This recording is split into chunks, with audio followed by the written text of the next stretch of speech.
Amén. Buenas tardes, hermanos. Saludos, bendiciones. ¿Cuántos estamos contentos de estar en la casa del Señor? ¿Cuántos anhelaban estar aquí hoy domingo? Juntos, ¿verdad? Primeramente en comunión con nuestro Señor, pero también en comunión con nuestros hermanos. Algunos hermanos que nos vemos durante la semana, qué bueno estar en la casa del Señor. Y saludos también a nuestros hermanos que nos ven a través de la internet. Y vamos a redimir el tiempo porque tenemos 2 versículos, tenemos mucho material. Aquellos hermanos que no asistieron el domingo pasado, estamos entregando un bosquejo que entregamos la semana pasada.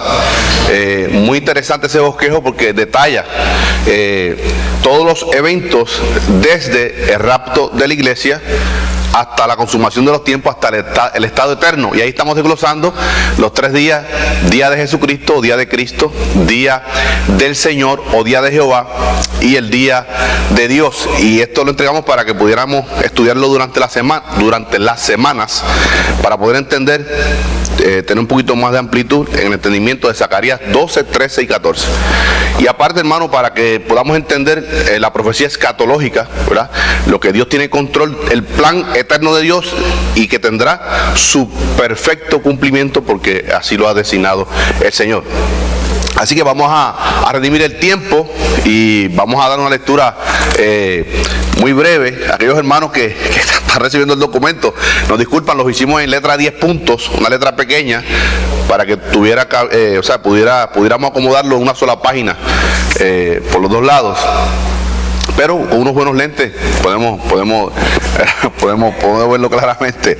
Así que si alguno faltó, me lo deja saber, porque daban como unos 6 o 7 copias nada más para traer el próximo domingo, porque ese estudio es muy interesante, que podamos estar claros, ¿verdad?, en esa profecía, esos eventos, y no sacarlo desfasarlo, hacer anacronismo, ¿verdad?, con muchas personas en cuanto a la profecía bíblica. Recordemos que historia es profecía cumplida. Profecía es historia por cumplirse, ¿verdad? Hay muchas profecías bíblicas que ya tuvieron su cumplimiento. Hay profecías que todavía tienen que cumplirse. Por tanto, esas que se cumplieron ya son historia. Y la historia, John Nelson Darby, ese teólogo del siglo XVIII, nos dice que la profecía es Dios dándonos la historia futura. Tremendo, porque es palabra de Dios, y podemos estar seguros de que así será, porque es palabra de Dios. Así que vamos a transcurrir en estos 2 versículos que tenemos para hoy, versículos 6 y 7. Y hay una frase ahí en el versículo número 6, al final, que es donde vamos a detenernos bastante en esa frase, esa última frase del versículo número 6, y por eso quisimos tomar solamente estos 2 versículos, aunque en el 7 avancemos un poco más, porque tenemos que entender muy claramente a qué se refiere esa última frase de ese versículo número 6. Muy importante entender este versículo. Escucha, hermano, sobre todo estas últimas frases, muy importante entender esa última frase del versículo 6 de Zacarías 12, para poder entender 13 y sobre todo el 14. Y si podemos ampliarlo un poquito más para poder entender el propósito de Dios en ese reino que Él prometió a su pueblo Israel, al reino milenial. Así que a los hermanos que hacen sus anotaciones, afílese el lápiz, esa punta, para que puedan anotar cosas muy interesantes que vamos a discutir en la clase de hoy. ¿Alguien puede leerme los versículos 4 y 5, solamente haciendo una lectura panorámica y hacer un resumen bien breve? Me gustaría que ustedes mismos hicieran ese resumen, decir Managini, en voz alta y clara. Zacarías 12, 4 y 5, que lo discutimos en la clase pasada, el domingo pasado. En aquel día, dice Jehová, heriré con pánico a todo caballo y con locura al jinete, mas sobre la casa de Judá abriré mis ojos, y a todo caballo de los pueblos heriré con ceguera. Y los capitanes de Judá dirán en su corazón: tienen fuerza los habitantes de Jerusalén, de Jehová, de los ejércitos. Discutimos primeramente que comenzamos con esa frase, en aquel día. ¿Y a qué se refiere? ¿Alguien puede decir en aquel día? Día del Señor o día de Jehová, que comprende un largo periodo de tiempo, ¿verdad? Pero ¿a qué está apuntando el profeta Zacarías en este versículo 4? Dice, en aquel día. O sea, ese día es un largo periodo de tiempo con muchos eventos. Pero ¿a qué se refiere aquí aquel día? O sea, ¿en qué fase de aquel día? Tiene muchas fases este día. Lo discutimos la semana pasada y lo entregué en el bosquejo. Lo entregamos en el bosquejo. En segunda venida, cuando Él hace un trato personal. ¿Ve? En el renglón, creo que es el renglón G, punto 9, si no me equivoco, en el bosquejo que le entregué, que entregamos más bien, ¿verdad? Punto G, ¿verdad? Dice, Cristo regresa con el ejército del cielo. Eso es segunda fase de la segunda venida. Primera fase de esa segunda venida, el rapto de la iglesia, donde habrá una reunión solamente con su iglesia, aquello que los esperamos privado. Pero aquí a lo que se refiere Zacarías, en aquel día, es cuando Jehová, hombre glorificado, Jesucristo, habrá un trato personal con la humanidad, con los que le esperan. Hay un remanente fiel que le espera, sobre todo de ese pueblo de Israel, de las naciones que se han anexado, han abrazado el evangelio de Jesucristo y han puesto su fe en Jesucristo por la predicación de estos 144,000 escogidos, sellados con el Santo Espíritu de Dios. Pero también, sobre todas las cosas, hermano, escuche, la Biblia habla más de juicio que de salvación. La Biblia habla más de juicio que de salvación. También el Señor señala que además de juicio, habrá entonces una compasión para con los. Porque dice muy claramente, muy preciso, hermano, hermana Gini, dice ahí, más sobre la casa de Judá abriré mis ojos. O sea, tendré una especial atención a ese remanente fiel, no a todos los israelitas, no a todos los judíos, sino a ese remanente que me espera, abriré mis ojos. O sea, habrá un trato, un cuidado especial, ¿verdad? Y recordemos que este día del Señor es un día de bendición. ¿Para quién? Para quienes le esperan, quienes esperan en Jehová. Pero también será un día de juicio, de aprieto, de tinieblas, de castigo para aquellos impíos, ¿verdad?, que han vivido como les ha dado la gana y no han temido, servido y amado al Señor. Igual el rapto de la iglesia. El rapto de la iglesia, hermanos, es un día de bendición. ¿Para quién? ¿Para quiénes? Para nosotros que le amamos, que esperamos en Él, que ansiamos ese encuentro con nuestro Señor. Pero también eso conlleva días de juicio. ¿Para quiénes? Aquellos que se queden, que pasen por ese periodo tan tremendo de la tribulación. O sea que el día de Cristo trae tanto bendición primeramente para lo que esperamos como juicio. Así igualmente el día de Jehová, con todos estos eventos, estos juicios de las trompetas, de los sellos, de las copas, en ese periodo de la tribulación, y más aún sobre esto que está enfocando aquí, esa guerra magaloida del Armagedón, cuando Jesucristo actuará personalmente con la humanidad incrédula para que reciban la justa retribución. ¿Por qué digo esto? Que aún el rapto de la iglesia trae juicio, porque Pablo le escribe a nuestros hermanos de Tesalónica que Él dará justa retribución a aquellos que nos atribulan hoy como iglesia. Hay de aquel que se meta con un hijo de Dios, hermano Loida. Y toda rodilla se doblará, y toda boca confesará que Jesucristo es el Señor. Demasiado tarde. Ahí se cumple Filipenses 2, 10 y 11. Y dice más, me encanta ese versículo, las que están arriba en los cielos, los que están sobre la tierra y los que están debajo de la tierra. Escuche, aún los demonios, que habla Judas en su carta, que están en el tártaro, en prisiones eternas, doblarán las rodillas ante el Señor, cuando todos sus enemigos son puestos debajo de sus pies. Hermano, nosotros veremos esos cumplimientos. Y entonces termina el versículo número 4. Dice que, y a todo caballo de los pueblos heriré con ceguera. O sea, no habrá dirección en este ataque contra el pueblo de Dios. Versículo 5 dice, y los capitanes de Judá dirán en su corazón, tienen fuerza los habitantes de Jerusalén en Jehová de los ejércitos, su Dios. Y muchos comentaristas, ¿verdad?, dicen de que como que son dos pueblos que están segregados. Más bien, recordemos que a veces nosotros decimos, Israel está en pie porque Jehová su Dios está con ellos. No estamos diciendo que el Dios de Israel es diferente al de nosotros, sino es un modo de expresarnos. Y eso lo leímos en el Salmo 46 la semana pasada, que este rey, este hijo de Coret, dice porque los de Jehová, los de Jerusalén, Israel, están confiados en su Dios, pero también era el Dios de él. O sea, es algo de dicción en cuanto a vocabulario. No estamos hablando de que el Dios de Israel es uno y nuestro Dios es el otro. Es el mismo Dios. Y vamos a estar viendo por qué esa diferencia, por qué esa envidia de los de Judá para con los de Jerusalén y el desprecio de los que viven en Jerusalén hacia los de Judá. Y entonces aquí vamos a estar viendo esa última frase, versículo 6, que repite 2 veces Jerusalén. ¿Verdad que sí, hermana? Usted lo puede, hermana Yolanda, versículo 6. Zacarías 12:6. Muy importante esa última frase de ese versículo. Entonces, en aquel día pondré a los capitanes de Judá como brasero de fuego entre leña y como antorcha ardiente entre gavilla, y consumirán a diestra y a siniestra a todos los pueblos alrededor. Y Jerusalén será otra vez habitada en su lugar.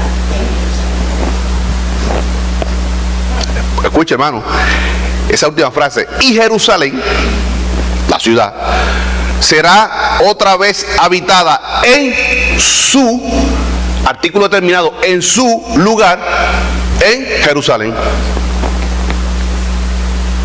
En español no podemos entender eso muy bien, al menos yo no lo entiendo. O sea, como decir, y que Coral permanecerá en su lugar, en que Coral. Como una redundancia, ¿verdad? Pero vamos a estar viendo aquí que son 2 palabras distintas. Y qué connotación tan grande tiene esta frase en el hebreo. En aquel día pondré a los capitanes de Judá como braseros de fuego entre leña y como antorcha ardiendo entre gavillas, y consumirán a diestra y a siniestra a todos los pueblos alrededor. Y Jerusalén será otra vez habitada en su lugar, en Jerusalén. Siempre usamos 6 versiones. Aquí estamos usando aquí con la estrellita, Biblia de las Américas, aquí en rojo. Dice: en aquel día haré de los jefes de familias de Judá. Eso se refiere a capitanes. Haga esas observaciones, hermano. Capitanes son los jefes de familia o jefes de clan, en el contexto hebreo, jefes de clan. Como brasero de fuego entre leños y como antorcha ardiendo entre gavillas, y consumirán a diestra, o sea, hacia su mano derecha, y a siniestra, hacia su izquierda, enemigos eternos a su derecha, hacia el oriente, Moab, Edom y Amón. Enemigos históricamente. Y a su izquierda, hacia el occidente, filisteos, y un poquito más arribita, los fenicios, con 2 grandes ciudades, Tiro y Sidón. Y si vamos un poquito más hacia el norte, los eteos o los etitas. Y si vamos hacia la derecha, Siria, los sirios, los asirios, los caldeos, los medopersas, los pérsicos, los árabes. Y en este contexto, todas las naciones irán contra Israel, dominada por el anticristo. ¿Ve? Ahora dice: y Jerusalén, la última frase, y Jerusalén será habitada de nuevo en su lugar, en Jerusalén. Otra versión es Nueva Traducción Viviente. En aquel día yo haré que los clanes, los jefes o los capitanes de Judá sean como una llama que le prende fuego a un montón de leña. Nos da un poquito más de sentido. Leña seca, usted la arrima a una llama y eso arde. Tremendo. O como una antorcha encendida entre manojos de grano seco. Hermano, eso es volátil. Aquí en California y en nuestra islita, en Puerto Rico, el área sur, muy seca, en Puerto Rico, solamente se multa con $100 al que arroje una botella de cristal a las orillas de la carretera.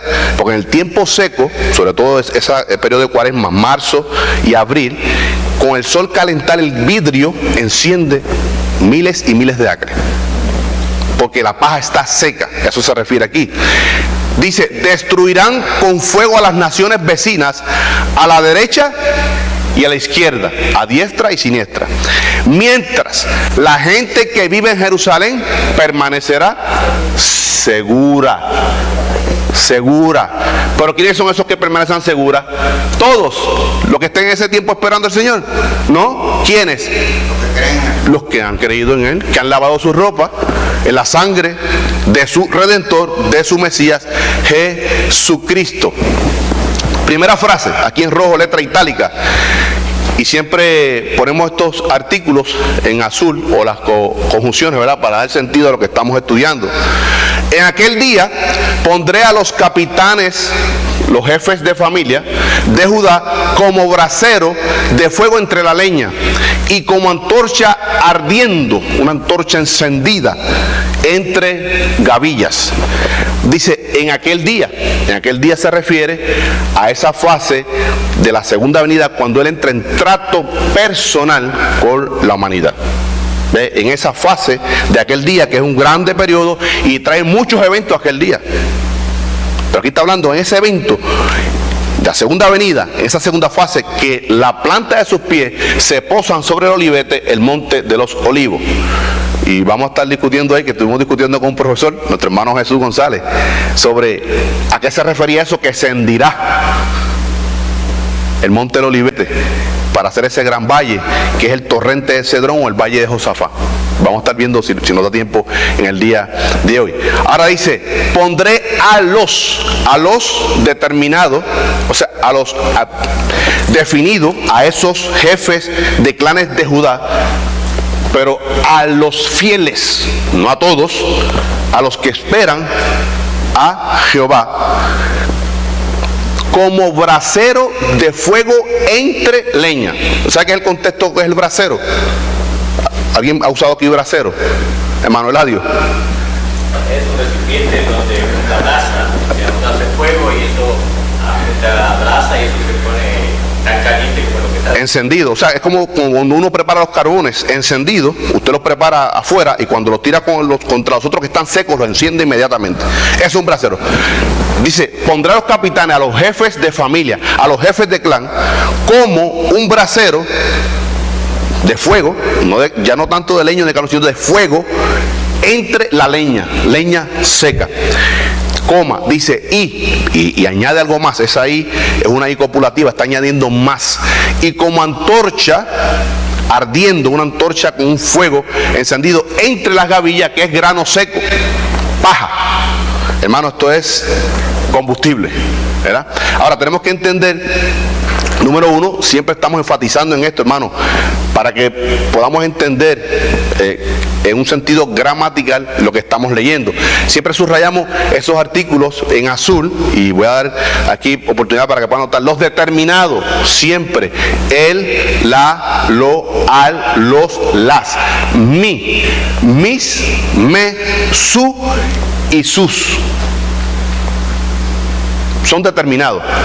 Indeterminados, un, una, unos o unas, o sea, cualquiera. No es lo mismo una que él, ¿verdad?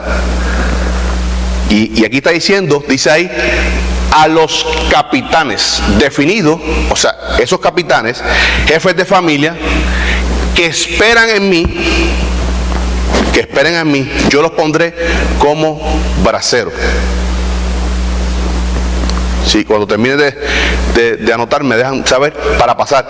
Los artículos determinados, indeterminados, que siempre los ponemos en la lectura en letra azul, para que podamos darle sentido a lo que estamos leyendo.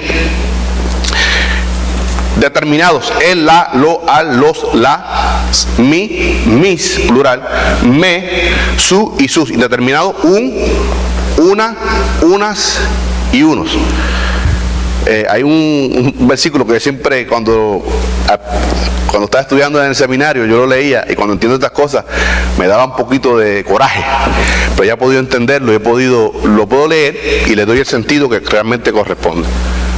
Filipenses capítulo 2, versículos 6, 7 y 8 dice que a él se le ha dado un nombre un nombre cualquiera. A Jesucristo. No, a Él se le dio el determinado. ¿Ves? Tenemos que tener, cuando usted tiene estas cosas, no es un nombre. A mi Señor no se le dio un nombre cualquiera, se le dio el determinado, el nombre que es sobre todo nombre. Y es muy importante entender estos artículos cuando es definido o determinado, cuando es indefinido o indeterminado. Filipenses 2, vamos a leerlo. Filipenses 2, versículos 9. Léamelo, Maragini, usted misma. Filipenses 2:9. Voy a leerlo. Dice, por lo cual Dios también le exaltó hasta lo sumo y le dio un nombre que es sobre todo nombre. Yo cuando entiendo eso, a mí me dio un dolor tan grande. A mi Señor no se le dio un nombre cualquiera, hermano, se le dio el nombre que es sobre todo nombre. Y hay muchas versiones más modernas que han corregido ese artículo, que a mi Señor no se le dio un nombre cualquiera, uno entre muchos. No, Él es el único, el monogené. El uno, Jesús es el uno y único, para que no haya duda. Y Él tiene nombre, el nombre que es sobre todo nombre. Continuamos con el estudio. Dice que pondrá a esos capitanes como braseros, o sea, como portadores de fuego. Pero tenemos que entender que esto es, en lo que se conoce en la hermenéutica, anote esto, un símil. No está diciendo que ellos van a ser, sino serán como. Una símil es comparando una cosa con otra cosa distinta, pero no determina que una es la otra. Eso es un símil. Escuche, el símil usa las palabras en rojo como, tal como, así, así como, semejante, semejante a. Ahora, etcétera. Declarando expresamente la semejanza entre las dos cosas, más no declarando que una es la otra. Escuche, cuando Cristo venga por nosotros, y esto vamos a clarificar esto, nosotros seremos semejantes a Él, no iguales. Él es el único, Él seguirá siendo Dios. Hay una teología por ahí, hermano Julio, carismática, fuego extraño, que dice que seremos igual que Él. Escuche, hermano, hay atributos que son incomunicables: omnipresencia, omnipotencia y omnisciencia, incomunicable. Inclusive su absoluta santidad. Somos santos porque Él es santo, y porque usted y yo no tenemos otra opción de vida, porque el santo vive en nosotros. Si usted es un verdadero hijo de Dios, no tiene otra alternativa, no tiene otra por ley de vida, porque la vida eterna, que es Jesucristo, el santo de los santos, mora en nosotros. Entonces, dice ahí que los pondrá como braseros, y dice, y como antorcha encendida. Eso es un símil. Está usando una comparación, buscando una semejanza. No está declarando que ellos serán eso. ¿Ves? A diferencia de la metáfora, Jesús dijo que nosotros, la iglesia, somos la sal del mundo y somos la luz del mundo. Realmente lo somos, porque hay una metáfora, y para que noten esto, la metáfora indica la semejanza entre las dos cosas muy diferentes, declarando que una de ellas es la otra. O sea, usted y yo no somos sal. La sal es una cosa, nosotros los seres humanos somos otra. Pero está declarando que aquí una metáfora, ¿ve? Buscando la semejanza entre dos cosas muy diferentes, pero declara que una es la otra. El Señor está declarando que nosotros, sus hijos, somos. No dice serán como, no, son la sal del mundo y la luz del mundo. Sal, ¿por qué? Porque preservamos con la palabra de Dios. Damos gusto a la vida. ¿Por qué? Porque somos libres en Cristo. No vivimos en libertad, vivimos en libertad. Somos la luz del mundo porque tenemos la palabra de Dios. Dios mora en nosotros, ha tomado posesión de nuestro cuerpo como templo de su Santo Espíritu. Pues somos luz del mundo y somos la sal. Sí, Manalo, ¿tiene algún comentario? Sí, la palabra santo significa separados para Dios. Es decir, nosotros nos ponemos en manos de Dios para que Él sea el que nos maneje, no que somos Dios. No, exactamente. Nosotros, por eso tiene que haber un sometimiento, por eso nosotros creemos en la elección de Dios, la soberanía de Dios, pero también me gusta, ¿verdad?, que esto está en nuestra Constitución. No sé si alguno ha leído la Constitución de la iglesia, de nuestra iglesia local, primera iglesia bautista hispana. Dice que creemos en la elección, soberanía de Dios, pero también creemos en la responsabilidad, pastor, del ser humano. Y eso es consecuente con la Biblia. Sometidos al señorío, lo discutimos la semana pasada. Muchas personas reciben al Señor como Dios, mi Padre Celestial, seguro, cuida de mí, es mi Padre. Salmo 91, estoy bajo el amparo, a la sombra del Omnipotente. Sabrosísimo. Reciben a Jesucristo como su Salvador, para que me libre de la ira venidera y me regale inmerecidamente la vida eterna. Sabrosísimo, como dice nuestro hermano cubano. Pero no lo recibimos como Señor, como amo y dueño de nuestras vidas. En el griego dice el despotés, que me mueve, hace conmigo como Él quiera, porque Él es mi dueño, mi Señor. Continuamos. Dice, y como antorcha ardiendo entre gavillas, grano seco, discutimos, ¿verdad? Y así va a ser la victoria del pueblo de Dios. Y vamos a estar viendo en el estudio que esto da una figurativa de como que si el pueblo estuviera peleando. Será una victoria imputada. Hermano, ¿usted es victorioso? ¿Por qué usted es victorioso, hermana Yolanda? Y porque Él ya venció. ¿Verdad que sí? Nosotros somos victoriosos porque Él ya venció, obra de Él. Y así mismo en este contexto, Israel será victorioso porque la victoria será dada por su Dios. Y para que no haya duda, vamos a estar viendo aquí quién es Él salvará primero de todo ese territorio. Dice entonces la segunda frase. Y recordemos siempre, miramos un poquito, siempre que ponemos punto y coma es para dar énfasis a lo que ya se habló. Y muchas veces cambiando de tema. Ese énfasis no solamente es abundando más, sino a veces cambiando de tema. Dice aquí en azul, y consumirán a diestra y a siniestra todos los pueblos alrededor. Y tenemos que entender esto, hermano, el contexto escatológico. Cuando vemos los enemigos históricos de Israel, discutimos ahorita Amón, Moab, Edom en el oriente, Filistea, Fenicia, los heteos, Siria, Asiria. Pero aquí está hablando de un contexto escatológico que dice que Jerusalén será sitiada. Está hablando aquí todos los pueblos que en ese entonces, todas las naciones que vayan contra él. O sea, a diestra y a siniestra. Y vamos a estar viendo el contexto, cómo genera el Tito, una imagen que vamos a ver ahorita. Cuando él sitia a Jerusalén, la sitia a sí mismo, a diestra y a siniestra. Así sitió Tito, para que podamos entender ese contexto.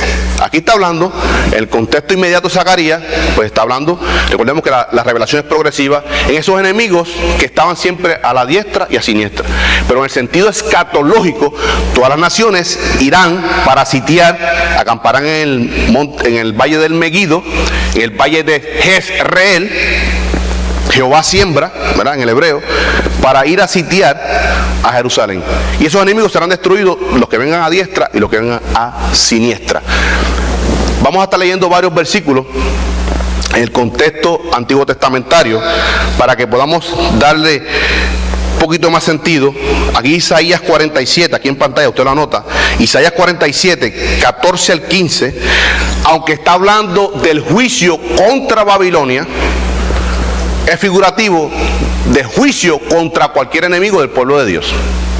Recordemos, en el sentido original, aquí Isaías 47 está hablando del juicio contra Babilonia o sobre Babilonia, pero de forma extensiva a todos los enemigos del pueblo de Dios, para que busquemos el trasfondo.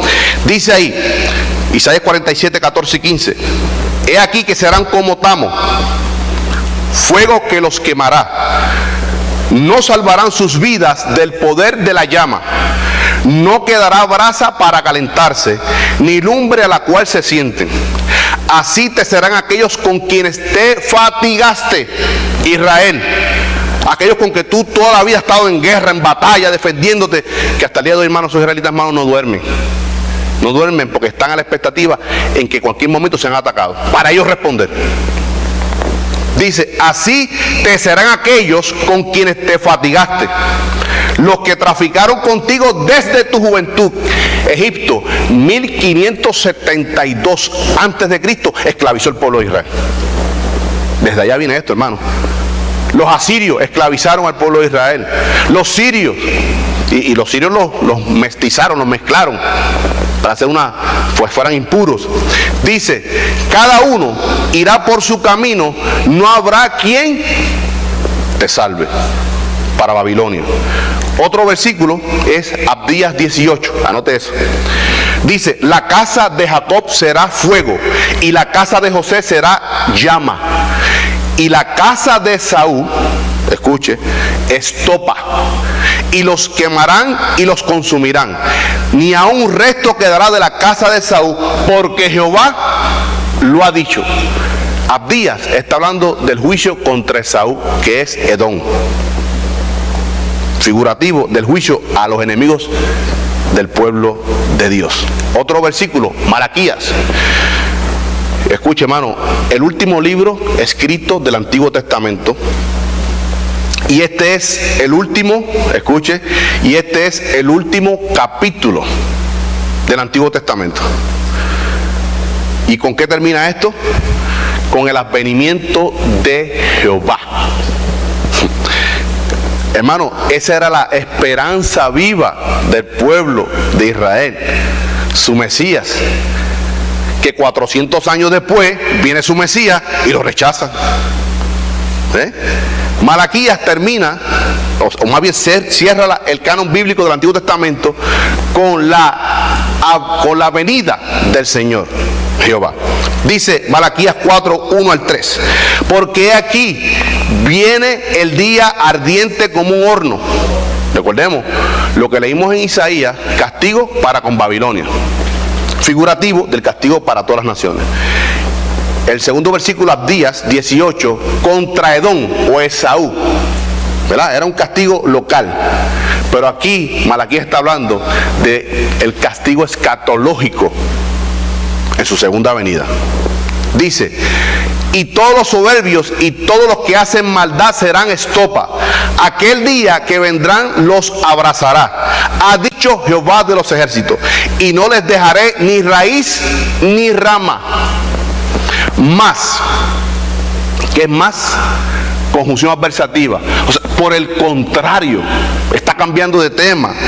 A vosotros, los que teméis mi nombre, el remanente fiel que espera en mí, no a todos los israelitas. Más, me encanta, a vosotros, ustedes, los que teméis mi nombre, que esperan en mí para la salvación, aleluya, nacerá el sol de justicia. ¿Quién es el sol de justicia? Jesucristo, Jehová, hombre glorificado. Yeshua Yamashia Adonai. Jesús, el Mesías, Señor. Y en sus alas traerá salvación a los que le esperan. Y saldréis y saltaréis como becerros de la manada, de la alegría, del gozo. Entonces, ¿cuál es, hermano, cuál es el día de gozo para nosotros en la iglesia? El rapto de la iglesia. Por eso canelamos tanto y nos critican tanto, pastor, a través del internet, porque hablamos de rapto, porque es nuestra bendita esperanza. Yo quiero ver a mi Señor. Y esto está hablando aquí del pueblo judío. Dice que saltará como becerro de manada, de la alegría. Hermano, tremendo. Hollaréis, escuche, referente a Zacarías 12:6, hollaréis a los malos, los cuales serán ceniza bajo la planta de vuestros pies en el día en que yo actúe. Escuche, o sea, no es mérito humano. En el día que yo actúe, yo pondré a esa gente como ceniza debajo de sus pies. O sea, mía es la guerra, mía es la batalla, mía es la victoria que imputo a mi pueblo. porque ahí dice para que nadie se gloríe en el día del Señor. Para que nadie se gloríe, para que usted, hermano director, no se gloríe de su salvación. Ni yo me gloríe de nuestra salvación, ni ninguno nos gloriemos de la victoria que ha sido imputada a través de Jesucristo. Por eso que la gloria, la honra, los méritos, la alabanza, la adoración es para Él. Siempre, hermano. Dice, el día, me encanta esto, el día que yo actúe. Ha dicho Yahvé Sebaot, Jehová de los ejércitos. Dice, ¿tienen un comentario, hermana Yolanda?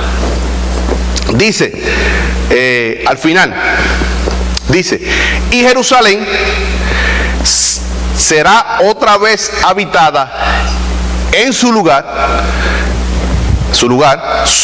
que es su artículo determinado, en su lugar, en Jerusalén.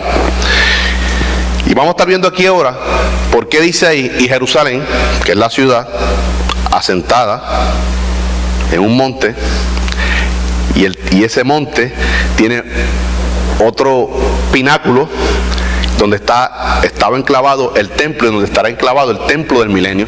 El primer templo que construyó Salomón es reconstruido a través del Zorobabel, Nehemías y Esdras, la profecía de Zacarías, y escatológicamente el templo del milenio. Y será otra vez habitada en su lugar, en Jerusalén.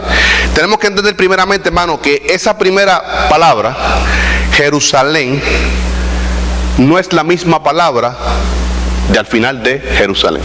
En el español, por eso es muy limitado el español. Y tenemos que ir a los idiomas originales.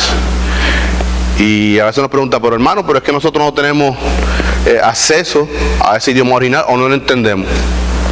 Yo digo, hermana, pero yo estoy seguro que como la iglesia es de Cristo, Él ha preparado a hombres y mujeres capacitados para instruir al pueblo. Pregunta mía para usted, ¿usted va a la escuela dominical? Usted no se pierde en una predicación, usted no se pierde en un estudio bíblico, porque Dios ha preparado hombres para edificar a su pueblo, ¿verdad? Y para eso Él ha preparado y capacita a esos hombres para instruir al pueblo. Vamos a estar viendo aquí estas dos palabras en el hebreo para que veamos en la Biblia hebraica no son la misma palabra. Número uno, la primera es Jerusalén. Y esto es un idioma que se conoce como un caldeísmo o un arameísmo. ¿Por qué, hermano? Porque el padre de la nación judía, ¿quién es? Abraham. ¿De dónde Jehová sacó a Abraham? De Ur, de los caldeos. Por tanto, ese Jerusalén, esa palabra Jerusalén, recordemos que para este entonces no existía el idioma hebreo, es un caldeísmo o un arameísmo. Una palabra adoptada al arameo o una palabra arameo adoptada al idioma caldeo. Más bien esto corresponde a la 3380, vamos a estar viendo ahorita, Jerusalén, que quiere decir fundado en paz, ciudad de paz. Jerusalén o Jerusalén es la capital de Palestina. Estamos hablando aquí del concepto de la ciudad. ¿Ve? Jerusalén. Ahora vamos a estar viendo la segunda palabra que dice Jerusalén es Jerusalén. Escuche, es un dual. Escuche, rara vez usada en la Biblia. Se usa solamente 7 veces en toda la Biblia, 4 ocasiones aquí en Zacarías. De las 7 veces que se usa esta palabra en toda la Biblia, 4 ocasiones se usa en Zacarías. 2 veces en el segundo libro de Crónicas, 1 vez en el primer libro de Reyes. Dice, en alusión a sus 2 colinas principales, Sión y el monte Moriah. Esto es muy específico que podamos entender esto. Jerusalén, la ciudad que yo he nombrado como ciudad de paz, ciudad de prosperidad, dice Jehová, el que está hablando Jehová en este versículo, dice, será nuevamente habitada y Jerusalén permanecerá en su lugar, para que no quede duda, en el monte Sión, monte Moriah. Vamos a estar viendo en ese sentido que es el monte Sión y que es el monte Moriah. Son sinónimos, pero tenemos que entenderlo bien. Sión se refiere a la colina toda que ocupa la ciudad. Dentro de esa colina hay un pico que se llama Moriah, donde Salomón construye el primer templo. ¿Ve? Vamos a poner algo aquí que podamos entender. En Cuba se conoce la Sierra Maestra, está en el Medio Oriente, ¿verdad, hermano Omar? Cuba tiene la Sierra Maestra. ¿Qué es la Sierra Maestra? Una cadena de montañas.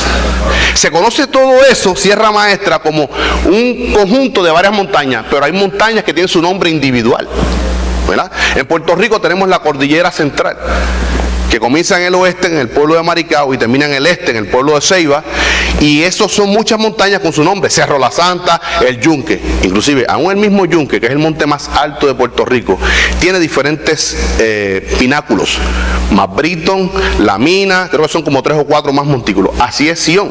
Sión es todo el monte que abarca toda la ciudad, pero dentro de ese monte hay un cerro que se conoce como el Moriah, donde Salomón construye el templo. Está hablando aquí que Jerusalén será habitada, donde yo señalé el monte Sión y el monte Moriah. ¿Por qué está apuntando al monte Moriah, hermano? ¿A qué está apuntando cuando dice este dual, Jerusalén, no solamente en Sión, sino también en Moriah? ¿A qué está apuntando en el milenio? Al templo, hermano. Al templo. Ahí fue donde el primer templo se construyó, en el monte Moriah, Salomón. Está hablando aquí, hermano, los cumplimientos de Dios para con su pueblo. Sí, hermano Julio.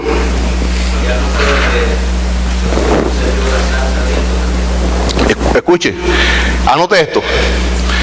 Génesis 22:2. Abraham, Jehová lo envía a hacer un sacrificio de su hijo. Dice Génesis 22:2. Y dijo: toma ahora tu hijo, tu único Isaac, a quien amas, y vete a tierra de Moriah y ofrécelo allí en holocausto sobre uno de los montes que yo te diré. Ahí estamos viendo el contexto. Escuche, segundo libro de Crónicas 3:1. Dice: comenzó Salomón a edificar la casa de Jehová en Jerusalén, o sea, en la ciudad.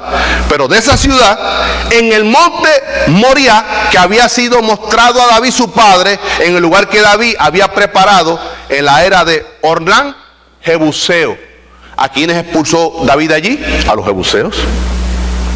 Estamos entendiendo que esto ya viene una connotación antiguo testamentaria o veterotestamentaria. Cuando Zacarías habla esto, el pueblo está entendiendo muy claramente que se refiere a los límites de la ciudad, todo el monte de Sión, y está señalando a Moriah. Y allí estableceré mi templo milenial. Moriah. Y algo que estuve hablando con nuestro hermano Jesús, escuche, la mezquita de Omar no está ocupando exactamente el espacio del templo. Está distante 284 pies. Nuestro Dios no ha permitido que se construya, que tome los predios exactamente de su templo. ¿Quién levantó la mano? Ahí fue el pacto que le hizo Abraham y está cumpliéndolo. Está cumpliéndolo, ¿entiendes? O sea, que ya ellos, los judíos conocen Sión, que es toda la ciudad.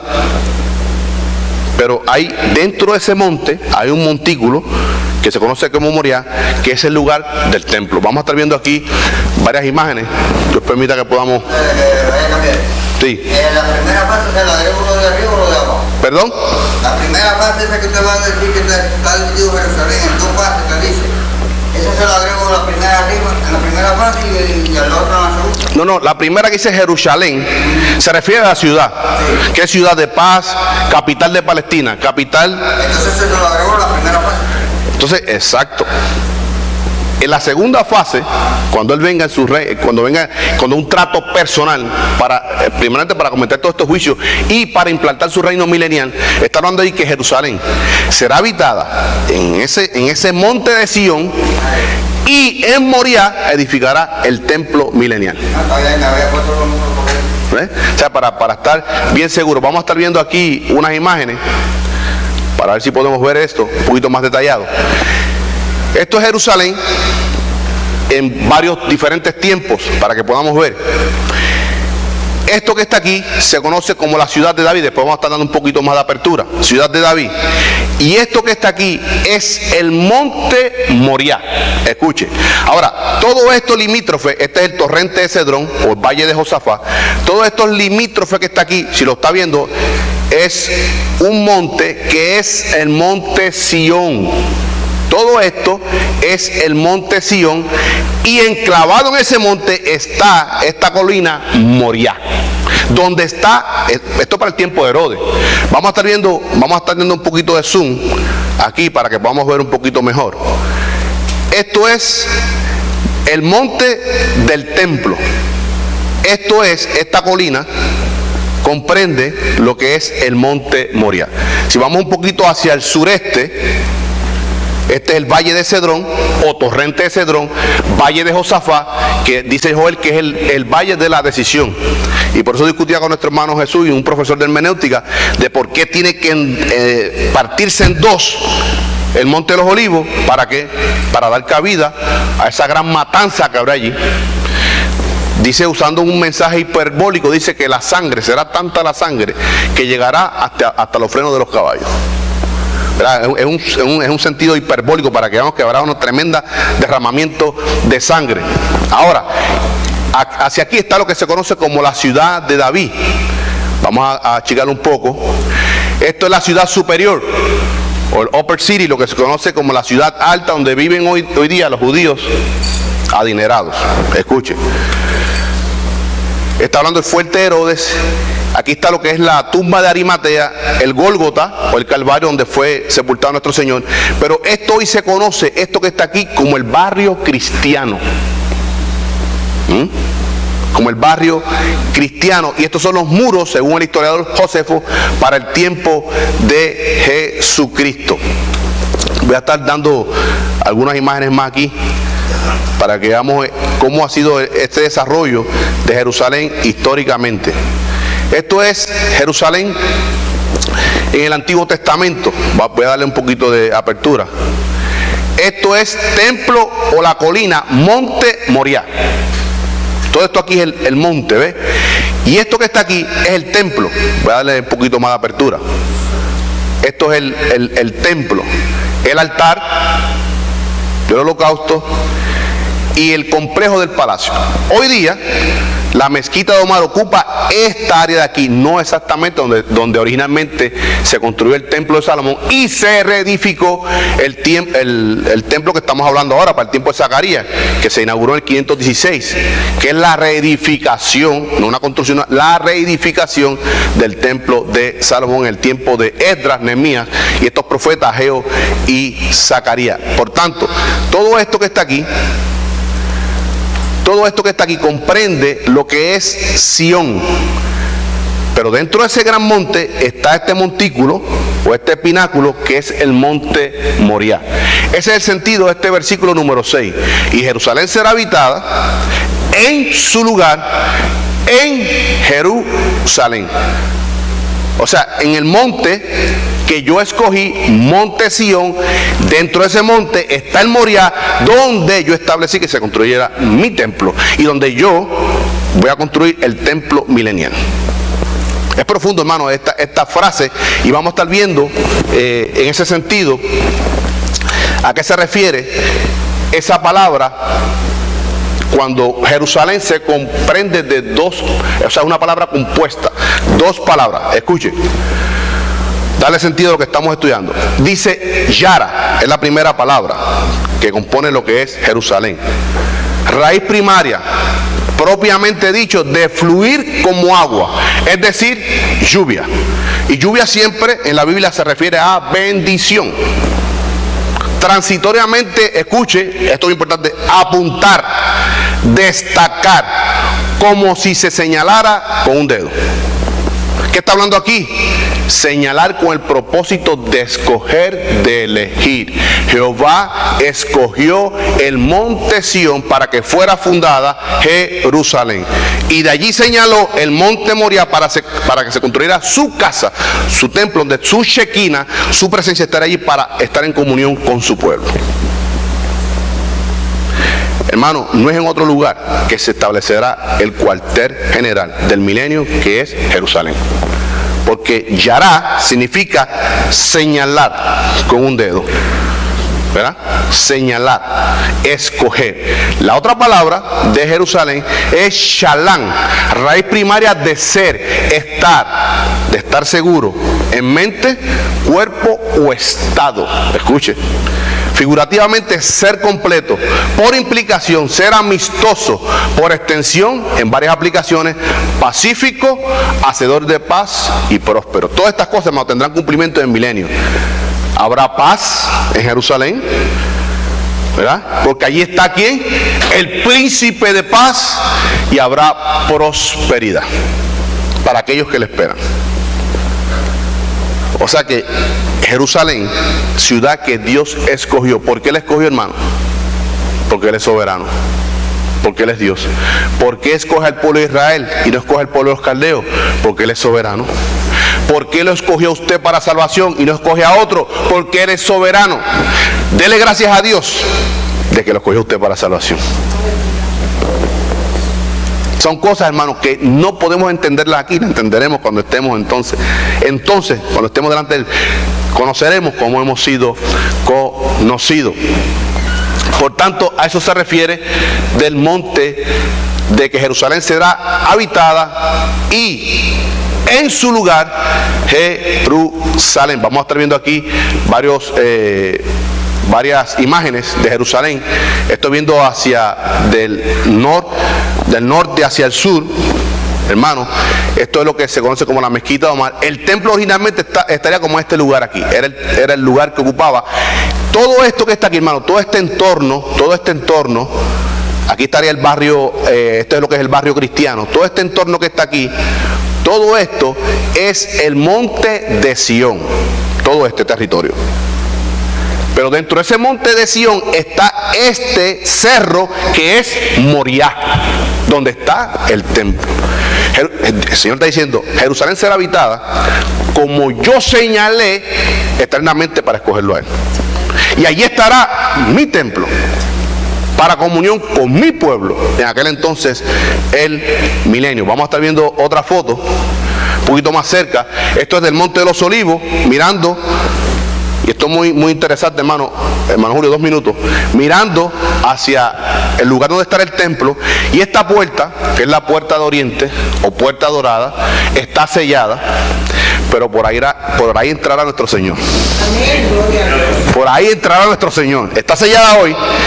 Y esto es lo que se conoce como el torrente de Cedrón, que es el valle de Josafat, que escuche, desde este muro, Getsemaní está un poquito más acá arriba, el jardín de Getsemaní, del muro hasta las faldas del Monte de los Olivos, hay solamente media milla. Imposible que en esta guerra del Armagedón quepa tanta gente allí en ese valle tan pequeño. Por eso los teólogos liberales dicen que es imposible que se reúnan ahí todos los ejércitos. Pero Zacarías 14 dice que cuando Jesucristo pose la planta de sus pies en el monte del Olivete, de los Olivos, se hendirá para hacer un gran valle. ¿Para qué? Para dar capacidad. Hermano, si nuestro Señor es creador del cielo y la tierra, para Él nada es imposible. Él puede destruir, volver a crear, restaurar como Él quiere. ¿Por qué? Porque Él es Dios. Porque Jesús, ese Jesús, hombre, Dios hombre que esperamos nosotros, estaba en Génesis 1:1 creando todas las cosas. Otra foto, hermano, un poquito más de cerca. Aquí será lo que se conoce, aquí está lo que es la Puerta la Hermosa. Ellos la han corrido, los musulmanes la han corrido para aquí, pero la ubicación de la Hermosa es aquí. Y esta es la Puerta de Oriente, Puerta Dorada sellada. Y este va a ser el lugar aquí. el lugar del templo milenial, según Ezequiel 40, del 40 hasta el 46. Este es el lugar del templo milenial y este es el torrente, lo que se conoce, el torrente Cedrón, el valle de la decisión, según Joel capítulo 3. Vamos a ver un poco más de cerca lo que es la puerta oriente, y este va a ser la ruta, hermano, desde el Getsemaní, que entrará nuestro Señor Jesucristo a Jerusalén. Recordemos que esto que está cumpliendo aquí, el pacto abrahámico, que se dividía en 3 pactos, usted lo tiene: el pacto palestino, que se prometía tierra; el pacto davídico, que se prometía la simiente Jesucristo, como referencia Zacarías 9:9, Daniel 9:25, y el nuevo pacto, bendición no solamente para Israel, sino para todas las naciones. ¿Duda, pregunta, comentario para terminar la clase? ¿Estamos claros ahora cuando dice ese versículo? Magallini, le llama el versículo 6. En aquel día, Sí. pondrá a los capitanes de Judá mongatero de fuego entre leña, y con antorcha ardiendo entre gavillas, y consumirán a diestra y a siniestra a todos los pueblos alrededor. Y Jerusalén será otra vez habitada en su lugar, en Jerusalén. Podemos entender ahora por qué Jerusalén 2 veces. Jerusalén, ciudad que Dios escogió, en su lugar, monte Sión, monte Moriah. Sión, toda la ciudad, será el cuartel general, y el monte Moriah será el templo milenial. Bonita frase esta, hermano, cuando podemos entenderla en el contexto hebreo. Nos ponemos de pies, preparamos para el culto, que ya lo comenzamos con la escuela dominical, pero viene lo que es el culto de adoración y alabanza y exposición de la palabra de Dios. Oremos. Amantísimo Dios y Padre Celestial, venimos delante de tu presencia, Padre, en acciones de gracias por tu amor, tu infinita misericordia. Gracias por habernos salvado, Señor. Gracias por regalarlo, Padre, ese regalo inmerecido para nosotros de la salvación, de esta salvación tan grande, Padre. Gracias porque ahora podemos ser llamados hijos e hijas tuyas, mi Señor. Gracias por tu amor, tu misericordia. Gracias por darnos la oportunidad de reunirnos aquí en tu casa, casa de oración, casa del pan, Padre. Y podemos abrir tus escrituras, mi Señor, y tú nos hablas a través de ellas. Tú le hablas a tu pueblo de Israel y le hablas a tu iglesia, que es tu pueblo en esta dispensación, mi Señor, por la que tú vienes pronto, mi Señor. Ayúdanos, Padre, a estar pendiente a tu palabra, a la guianza de tu Santo Espíritu, a estar sometido al señorío de Cristo. Gracias, Señor, por servirte. Danos ese privilegio de servirte, Padre Santo y Padre de la Gloria. Gracias porque tú nos instruyes a través de tu palabra, y tu Espíritu Santo nos ilumina para entender las Escrituras, mi Señor. Ahora, Padre, ayúdanos a aplicar esto que hemos aprendido en el día de hoy, mi Señor. Que tus promesas son inquebrantables. Que tú eres Dios. Que tú no eres hijo de hombre para mentir, ni hijo de hombre para arrepentirte. Lo que tú has prometido para con tu pueblo Israel tendrá su perfecto cumplimiento. Lo que tú has prometido para nosotros, tu iglesia, tendrá un perfecto cumplimiento. Y por eso esperamos en ti, oh Jesucristo, en el rapto de la iglesia, cuando tú vengas por nosotros. Dios quiera, sea en este mismo instante, Señor Jesús. Anhelamos verte, estar delante de tu presencia, Padre Santo. Presencia absoluta, Padre Santo, eternamente. Para con el propósito que tú nos escogiste para salvación. Para gloria de tu nombre, Señor Jesús. Te estaremos alabando eternamente, Señor. Gracias por el mensaje que tú traes a través de tu vocero, tu atalaya, tu mensajero, nuestro hermano pastor Asael González. Sabemos, Padre, que es palabra que edifica, porque la tomamos no como palabra de hombre, sino como palabra tuya, a través de los hombres que tú has escogido, mi Señor. Gracias de antemano por tu palabra, porque tu palabra es eficaz, pero también eficiente, mi Señor. Ayuda que para nosotros sea eficaz. Gracias, Señor, de antemano, por el culto donde tú recibirás toda la gloria y toda la honra, y nosotros, tus hijos, tus ricas bendiciones. Bendice a todos los hermanos alrededor del mundo que como nosotros se han reunido hoy para rendir culto al único Dios vivo y verdadero, Yeshua Yamashiach Adonai, quien viene pronto por nosotros. Te damos gracias, Padre, por esta semana que comienza, que la hemos apartado como este primer día de la semana para dar culto a ti, mi Señor. Bendícenos Y sobre todas las cosas, ayúdanos a vivir en santidad, a ser verdaderos testigos de Cristo. Te damos gracias, Señor, y pedimos todas estas cosas creyendo en el poderoso nombre de tu Hijo, eterno y amado, el cual es nombre sobre todo nombre, Jesucristo, nuestro Señor, mi Señor. Amén. Amén.